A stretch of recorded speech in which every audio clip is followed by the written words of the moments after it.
Saudara, rakyat menuntut keadilan dan kesejahteraan. Namun ruang demokrasi melalui penyampaian pendapat yang seharusnya damai malah berujung pada aksi ricuh. Untuk membahas hal ini kita sudah terhubung dengan Profesor Mahfud MD, Menko Polhukam periode 2019-2024. Selamat malam Prof. Mahfud. Selamat malam, Radi Baik. Saputro. Baik, terima kasih Prof sudah meluangkan waktunya buat kami.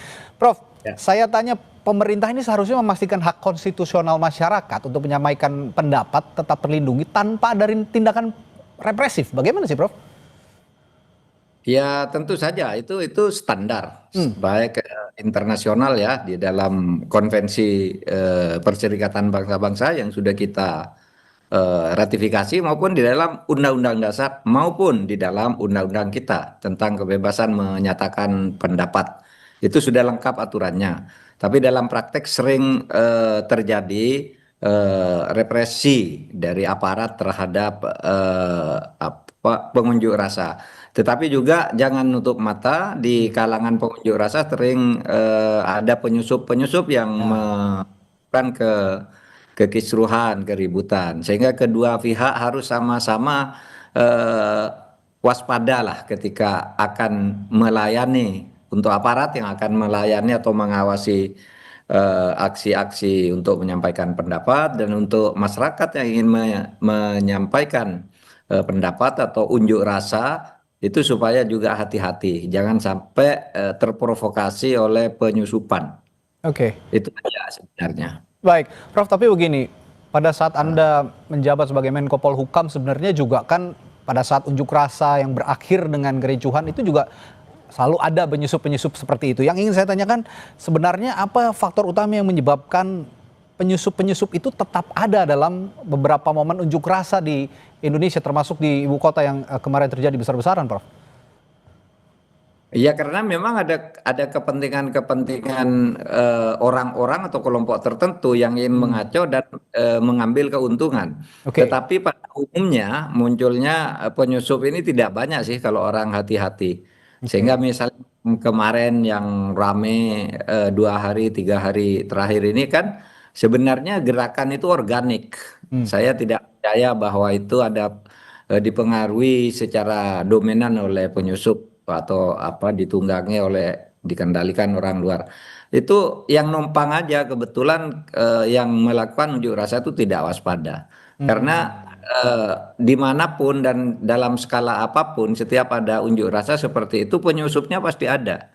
Bisa juga bentuknya operasi intelijen, bisa juga bentuknya memang orang punya kepentingan tertentu agar terjadi sesuatu dan sebagainya dan sebagainya. Itu selalu saja ada. Oke, nah saya ingin tanya juga dalam hal ini pemerintah lebih spesifik lagi sebenarnya Menko Polkam ya sekarang namanya Menko Polkam bukan lagi Menko Polhukam untuk mencegah ataupun seperti adanya infiltrasi, provokator atau kegagalan aparat keamanan.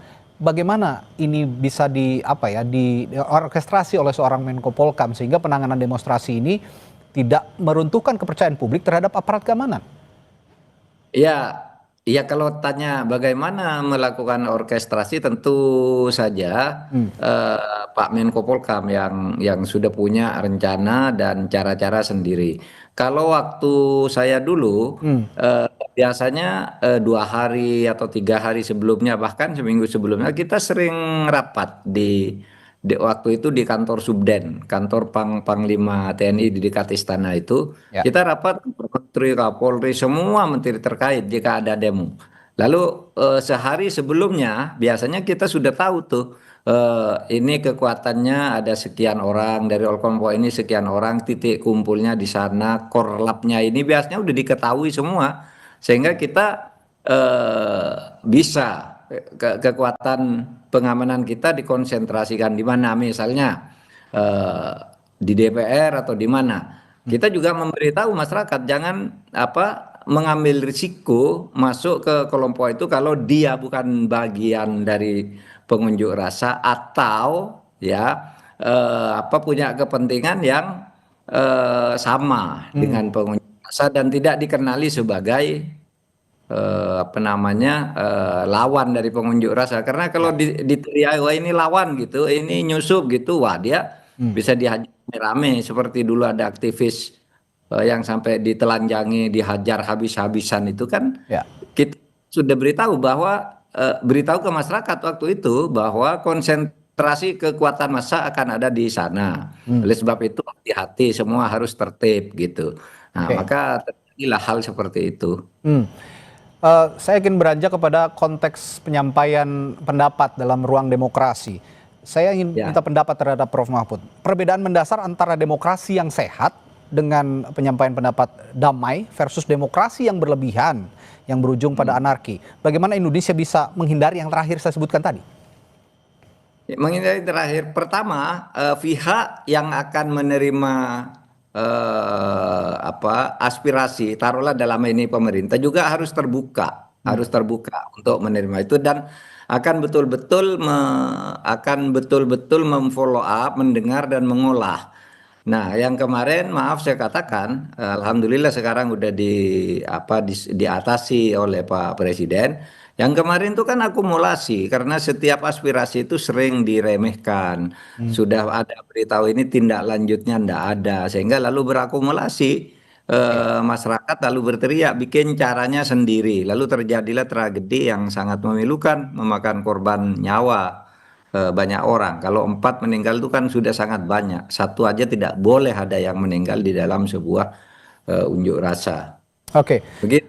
Lalu dengan adanya sikap pemerintah melalui Presiden Prabowo Subianto hari ini, Prof. Mahfud melihatnya bagaimana? Karena tuntutan-tuntutan yang tereskalasi menjadi sebuah demo yang masif, unjuk rasa yang masif kemarin itu kan sudah juga sebagian dikatakan oleh Presiden hari ini akan dieliminasi, seperti misalnya tunjangan DPR yang terlalu fantastis begitu ya akan dieliminir, kunjungan kerja ke luar negeri akan juga dieliminir, akan juga dibatasi, lalu juga pencopotan atau penonaktifan anggota-anggota DPR yang dinilai terlalu arogan juga sudah dipenuhi.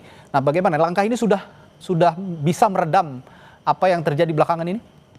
Ya, menurut saya untuk jangka pendek. Jadi ini kan harus ada jangka pendek. Jangka pendek itu menghentikan tindak kekerasan, Oke. penjarahan dan kerusuhan dulu. Saya kira jalan keluarnya sudah disampaikan oleh Presiden. Lalu jangka yang dalam lebih panjang sedikit, ini langsung mengolah aspirasi masyarakat. Oke. Aspirasi masyarakat itu kan soal fasilitas DPR itu kan hanya salah satu pemicu. Banyak hal sebenarnya yang sekarang ini tertunda yang ketika masyarakat berteriak itu dibilang iya-iya saja, dibilang terkadang malah diejek dengan dengan sikap yang seperti mau melucu tapi tidak lucu gitu. Nah, itu kan sering sekali terjadi begitu. Sehingga begini saya beritahu pada Ya. tanggal 29 Mei kemarin dan tanggal 27 Juli kemarin di Jogja, saya bertemu dengan para akademisi di Jogja. Oke. Kesimpulan begini, pemerintah ini tidak pernah mau mendengar masukan. Terkadang tidak ngerti gitu. Ada beberapa teman dari UGM itu sudah disampaikan resmi, iya iya, tapi ternyata tidak ngerti karena tidak ada follow up-nya. Ternyata juga mungkin tidak sampai ke presiden gitu. Sehingga Pak Presiden tuh laporannya lalu masih mentah atau dibuat-buat, lalu umpan baliknya gitu atau follow up dari masukan-masukan itu tidak ada sehingga kami waktu itu ketika bertemu di rumah makan Sasanti dan di Hotel Ambarukmo yang kedua itu ya sudahlah Pak gitu, sudah presiden dan pemerintah ini tidak usah kita beri masukan, nanti akan menghadapi masalah sendiri gitu. Seperti yang dulu itu ketika di bulan-bulan Juni gitu ya. Tahun bulan Agustus tahun Ya. 2004 yang terjadi kerusuhan Garuda Biru itu kan kita sudah mengatakan sebelumnya, kalau anda mumpung masih bisa silakan berbuat apapun, tapi suatu saat Anda akan mengalami menabrak batu sendiri. Nah, terjadilah Oke. peristiwa Agustus tanggal 21 itu. Yang sekarang ini kami juga di UGM kemarin, teman-teman UGM, saya tidak mengatasnamakan UGM ya, Ya. karena semuanya di luar. Juga begitu Pak, kami sudah sampaikan masukan ke sini, ke menteri ini, tapi dari pemerintah tuh enggak ada, cuma Oke. ditampung dan seperti tidak ngerti. Ya Ya. sudah, kita bilang kita sudahlah enggak usah terlalu banyak kritik, tidak pernah apa. Kita sekarang diskusi-diskusi ilmiah aja untuk memberi kesadaran berbangsa dan bernegara. Nah, ini akan menghadapi akan terbentuk tembok sendiri. Nah, sekarang terjadi tembok itu tidak lama kan? Dari bulan Mei, Juli, lalu ini Agustus terjadi. Kita sudah menduga karena terjadi akumulasi dalam banyak hal yang tidak ditanggapi dan itu menyebabkan semua elemen yang punya kepentingan itu berkumpul dalam apa namanya satu gerakan. Lalu mungkin ada yang menunggangi.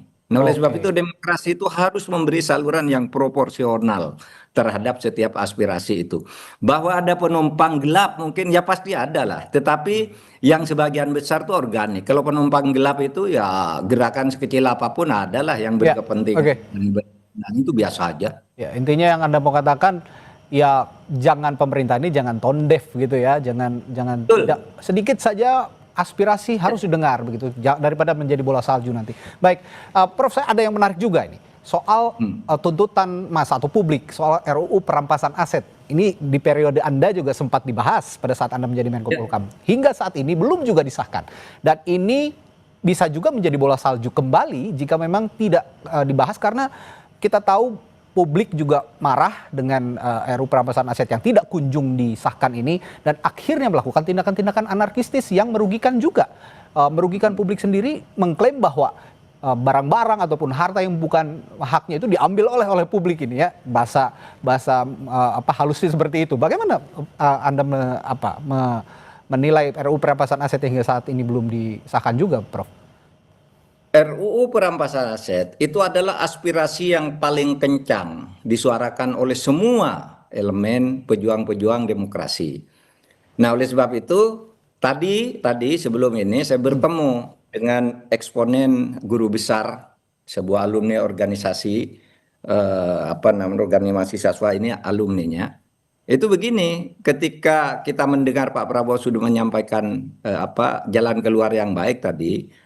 Lalu harus diikuti dengan langkah-langkah yang cepat berikutnya. Apa itu? Satu, pengesahan rancangan undang-undang perampasan aset. Karena dulu undang-undang perampasan aset itu sudah lama di DPR dan sudah jadi dalam pembahasan di tingkat 1. Tinggal dibawa ke paripurna. Macet di sana, lalu Pak Jokowi kirim surat. Saya yang menyampaikan surat itu ke DPR bertanggal 5 Mei agar segera diundangkan, dituntaskan. Itu surat Pak Jokowi tanggal 5 Mei gitu. Terus macet lagi, nggak ada tanggapan. Pak Jokowi mengatakan, Pak Mahfud saya mau mengundang pimpinan partai karena sebenarnya kuncinya kan pimpinan partai setuju di DPR itu akan relatif mudah gitu. Kalau pimpinan partai tidak setuju juga ya terpaksa saya nanti akan mengeluarkan Perpu. Ini kata Pak Jokowi waktu itu. Tapi terus ada agenda politik konstitusional jadwal gitu. Lalu itu tertunda sampai akhirnya saya pergi dari sana sampai saya mengundur itu belum selesai. Tapi Pak sekarang Pak Prabowo kan bisa melanjutkan itu. Kalau enggak, buat ya Perpu Pak Prabowo tuh sangat kuat sekarang. Kalau ada apapun diselesaikan dengan cepat, apalagi cuma kayak gini. Buat aja pasti bulan berikutnya sudah disetujui oleh DPR.